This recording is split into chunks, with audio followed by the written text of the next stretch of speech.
जैसे कि अभी यहाँ पर मैं गाइज किसी भी एज को यहाँ पर कर देता हूँ 17 कर देता हूँ एज एंड यहाँ पर इंटर करता हूँ तो आप देख सकते हो यहाँ पर लिखा आ रहा है एज लिमिट। जैसे कि यहाँ पर मैंने ये मोबाइल नंबर लिखा एंड इंटर कर देता हूँ तो आप देख सकते हो इनवैलिड नंबर। तो ये गाइज सब मैंने सेट किया हुआ है यहाँ पर।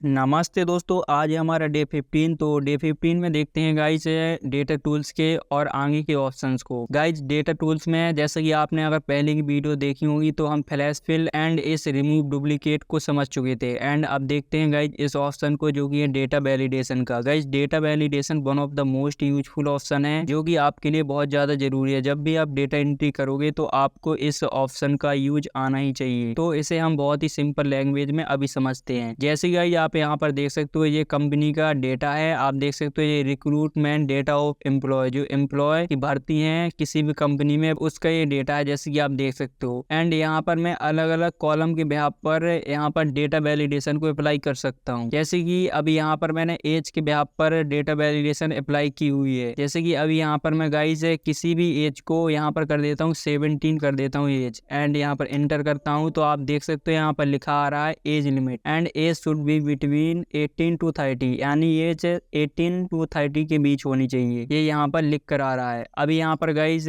मैंने डेटा वैलिडेशन को अप्लाई किया हुआ है। यहाँ पर गाइज मैंने मोबाइल नंबर पर भी डेटा वैलिडेशन को अप्लाई किया हुआ है। तो यहाँ पर जैसे कि गाइज अभी यहाँ पर मैं मोबाइल नंबर लिखता हूँ। जैसे कि यहाँ पर मैंने ये मोबाइल नंबर लिखा एंड इंटर कर देता हूँ तो आप देख सकते हो इनवैलिड नंबर यहाँ पर लिख कर आ रहा है क्योंकि ये इनवैलिड है। ये अभी ओनली 9 अंक ही है, यहाँ पर 10 डिजिट होना चाहिए। Number should be 10 digit. तो ये गाइज सब मैंने सेट किया हुआ है। यहाँ पर इनवैलिड नंबर लिखा है, ये भी गाइज मैंने डेटा वैलिडेशन वाले ऑप्शन से सेट किया हुआ है। एंड यहाँ पर भी ये मैसेज को मैंने सेट किया हुआ है इसी डेटा वैलिडेशन वाले ऑप्शन से। तो कुछ इस तरह से आप डेटा वैलिडेशन के अप्लाई कर सकते हो। जैसे कि यहाँ पर मैंने गाइज डेटा वैलिडेशन को अप्लाई किया हुआ है कि 1 जनवरी 2024 से लेकर 31 जुलाई 2024 तक के बीच में जो बंदे हैं वो ही यहाँ पर इस सीट में अप्लाई कर सकते हैं। इस सीट में मैं उन्हीं को यहाँ पर लिख सकता हूँ। वो मैंने यहाँ पर ज्वाइनिंग डेट पर डेटा वैलिडेशन को अप्लाई किया हुआ है। तो ऐसे ही गाइज आप अलग अलग बिहाफ पर लगा सकते हो डेटा वैलिडेशन। जैसे कि यहाँ पर गाइज HR आ रहा है, यहाँ पर फाइनेंस एंड IT फाइनेंस, यहाँ पर 3 ही डिपार्ट के बंदे हैं। जैसे कि यहाँ पर गाइज कोई भी यहाँ पर नया बंदा आता है, सपोज दैट गाइज यहाँ पर एक करण नाम का एक बंदा आया है तो मैंने यहाँ पर करण लिख दिया एंड अभी वो है ना फाइनेंस डिपार्ट का है तो यहाँ पर मुझे फाइनेंस डिपार्ट नहीं लिखना है। यहाँ पर मैंने एक गाइज लिस्ट को ऐड किया हुआ है एंड उस लिस्ट में गाइज मैंने यहाँ पर HR फाइनेंस एंड IT वाले बंदे को ऐड किया हुआ है। जैसे कि यहाँ पर मैं जब क्लिक करूंगा तो आप देख सकते हो ये 3 ही डिपार्ट के बंदे यहाँ पर ऐड हैं। तो अभी गाइज ये करण जिस भी डिपार्ट का होगा उस डिपार्ट को यहाँ पर मुझे सिलेक्ट कर लेना है। तो देख सकते हो गाइज ये फिल हो गया। ऐसे ही गाइज इस पर मैं क्लिक करूंगा तो यहाँ पर कोई भी और डिपार्ट का बंदा आएगा तो यहाँ से सिंपली मैं उसे भी सिलेक्ट कर लूंगा जो भी मुझे सिलेक्ट करना है। तो यहाँ पर गाइज मैंने डेटा वैलिडेशन वाले ऑप्शन से ये लिस्ट में इसे ऐड कर रखा है। जैसे कि आप देख सकते हो यहाँ पर ये आइकन आ रहा है। एंड ऐसे ही गाइज आप अलग अलग बिहाफ पर डेटा वैलिडेशन को अप्लाई कर सकते हो। जैसे गाइज मैं ये सारा प्रोसेस आपको एक न्यू सीट में करके दिखाता हूँ। जैसे कि यहाँ पर मैं सीट 2 को ओपन कर लेता हूँ तो आप देख सकते हो यहाँ पर वही सब कॉलम लिखे हुए हैं, ये डिपार्टमेंट एंड नेम, एज, यहाँ पर ज्वाइनिंग डेट्स, यहाँ पर मोबाइल नंबर्स एंड यहाँ पर सैलरी। तो जहाँ से जहाँ तक मुझे डेटा वैलिडेशन को अप्लाई करना है वो मैं यहाँ से इजीली कर सकता हूँ। जैसे कि यहाँ मुझे डिपार्ट चाहिए IT and finance and HR, ये 3 डिपार्ट चाहिए मुझे। तो उसके लिए गाइज मैं यहाँ पर इन तीनों को कॉपी कर लेता हूँ। कॉपी करने के बाद यहाँ पर मैं कहीं पर पेस्ट कर लेता हूँ। जैसे कि यहाँ पर मैं पेस्ट कर लेता हूँ। यहाँ पर मैंने पेस्ट कर लिया। पेस्ट करने के बाद अभी गाइज यहाँ पर मैं लिस्ट को ऐड करके दिखा दूँ। जैसे कि यहाँ से यहाँ तक की मुझे लिस्ट बनानी है, मतलब जो भी कंपनी के एम्प्लॉय आएंगे वो मैं इस कॉलम में यहाँ से यहाँ तक फिल करूंगा तो डेटा वैलिडेशन अप्लाई होगा क्योंकि मैंने यहाँ से यहाँ तक को सिलेक्ट किया हुआ है। तो बेसिकली आपका जितना बड़ा डेटा उसके अकॉर्डिंग आपको यहाँ पर डेटा वैलिडेशन को अप्लाई कर लेना है। जैसे कि मैंने एग्जाम्पल के लिए यहाँ से यहाँ तक सिलेक्ट कर लिया। सिलेक्ट करने के बाद अभी इसमें मैं डेटा वैलिडेशन को अप्लाई करके दिखाता हूँ। ये गाइज हमारी एक लिस्ट है तो इसके लिए गाइज डेटा वैलिडेशन पर क्लिक कर देता हूँ। यहाँ पर डेटा पर क्लिक करना है एंड इस डेटा वैलिडेशन वाले ऑप्शन पर क्लिक करना है। क्लिक करने के बाद आप देख सकते हो गाइज ये सेटिंग में यहाँ पर अलाउ में आप देख सकते हो एनी वैल्यू अभी यहाँ पर सिलेक्ट है, बट यहाँ पर मुझे लिस्ट को ऐड करना है। तो उसके लिए गाइज आपको इस छोटे से एरो पर क्लिक करना है एंड यहाँ पर लिस्ट को मैं चूज कर लेता हूँ। जैसे ही मैंने यहाँ पर लिस्ट को चूज किया तो आप देख सकते हो यहाँ पर सोर्स है, क्या सोर्स आपको रखना है।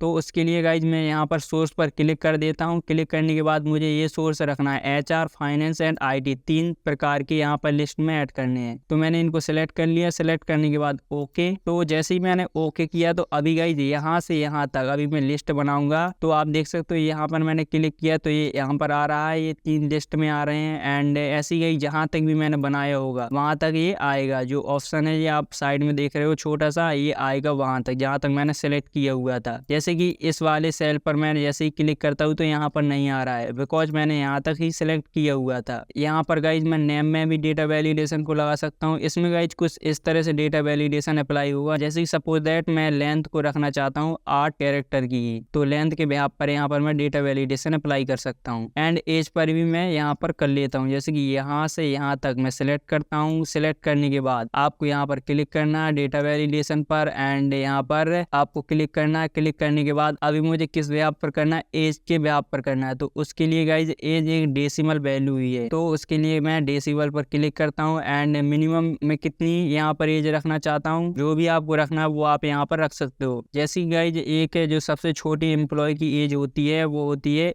18, मिनिमम एज 18 होती है एंड मैक्सिमम एज कुछ भी हो सकती है। जैसे कि फॉर एग्जांपल मैं यहाँ पर 30 रख लेता हूँ। एंड 30 रखने के बाद यहाँ पर आप अलर्ट मैसेज भी लिख सकते हो, जो भी आपको लिखना है। जब भी आप यहाँ पर 18 से नीचे एज लिखोगे एंड 30 से ऊपर यहाँ पर एज लिखोगे इन सेल्स में, तो एक अलर्ट मैसेज आपको मिले, तो वो भी आप यहाँ पर लिख सकते हो कुछ इस तरह से। तो यहाँ पर मैं लिख देता हूँ एज लिमिट, एंड यहाँ पर लिख देता हूँ एज शुड बी 18 to 30, जैसे कि उस वाले में लिखा था। ऐसे यहाँ पर आप एरर मैसेज को लिख सकते हो। जैसे कि यहाँ पर मैं लिख देता हूँ, जैसे कि यहाँ पर मैंने लिख दिया एज शुड बी 18 to 30, यानी इतनी एज होनी चाहिए। तो यहाँ पर ओके कर देता हूँ। ओके करने के बाद अभी यहाँ पर गाइज मैं 15 एज लिख देता हूँ एंड इंटर करता हूँ। तो इंटर करने के बाद आप देख सकते हो यहाँ पर ये मैसेज दिख रहा है। तो बेसिकली आप कुछ इस तरह से एज पर डेटा वैलिडेशन को अप्लाई कर सकते हो। एंड ज्वाइनिंग डेट पर भी आप कर सकते हो। इसके लिए आपको क्या करना है, सिलेक्ट करना है। सिलेक्ट करने के बाद आपको डेटा वैलिडेशन पर क्लिक करना है एंड यहाँ पर सेटिंग पर क्लिक करना है। सेटिंग पर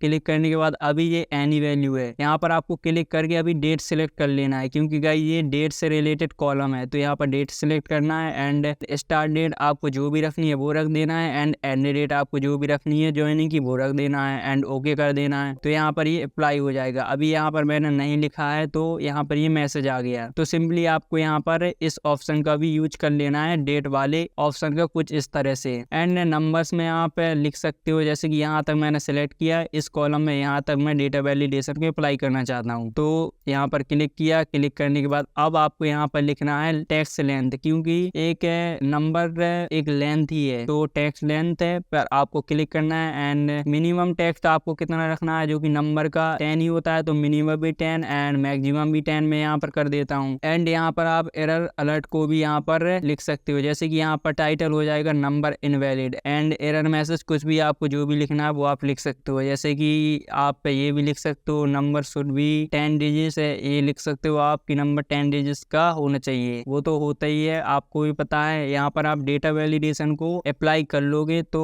सिंपली इससे ये होगा कि जब भी आप गलत नंबर डालोगे तो एक आपको मैसेज मिल जाएगा, एक अलर्ट मैसेज आपके सामने आ जाएगा, एंड वो नंबर भी अप्लाई नहीं होगा। अगर आपने उससे कम डिजिट का, अगर आपने 10 डिजिट से कम का नंबर डाला है एंड 10 डिजिट से ऊपर का नंबर डाला है तो वो इनवैलिड शो करेगा। तो डेटा वैलिडेशन से आपका कभी भी डेटा गलत नहीं होता गाइस, इसका सबसे बड़ा यही यूज है। किसी भी कंपनी में कोई भी कंडीशन है एंड आप डेटा को फिल कर रहे हो अपनी एक्सेल शीट में, तो आपका इससे डेटा कभी भी गलत नहीं होता। इसका गाइस एडवांटेज सबसे बड़ा यही है डेटा वैलिडेशन का। तो बेसिकली गाइस आप डेटा वैलिडेशन को समझ गए होंगे। अभी गाइस मैंने यहाँ पर नंबर पर लगाया था, तो अभी मैं गाइस नंबर को कुछ कम डिजिट का लिख देता हूँ यहाँ पर, जैसे कि लिखा, लिखने के बाद यहाँ पर एंटर कर दिया। तो अभी आप देख सकते हो गाइस यहाँ पर टाइटल में दे देता है इनवैलिड नंबर, तो यहाँ पर आ जाता। अभी यहाँ पर आ रहा है माइक्रोसॉफ्ट एक्सेल। तो मैसेज अलर्ट भी आप दे सकते हो गाइस, जो भी आपको देना है। जैसे कि अभी यहाँ पर कुछ अलग तरीके से यहाँ पर लिख कर आ रहा है, क्योंकि हमने यहाँ पर मैसेज अलर्ट नहीं लिखा था। तो बेसिकली गाइस आप समझ गए होंगे इस डेटा वैलिडेशन के यूज किस तरह से किया जाता है। एंड अभी गाइस और ऑप्शन है, जैसे कि यहाँ पर आप देख सकते हो ये कंसोलिडेट का है, एंड अगला है गाइस आप देख सकते हो रिलेशनशिप का है, एंड और भी ऑप्शन है। तो इन तीनों ऑप्शंस को गाइस हम कल की वीडियो में डिटेल्स में समझेंगे। तो आज के लिए गाइस इतना ही, एंड मिलते हैं नेक्स्ट डे में। Bye bye, thank you.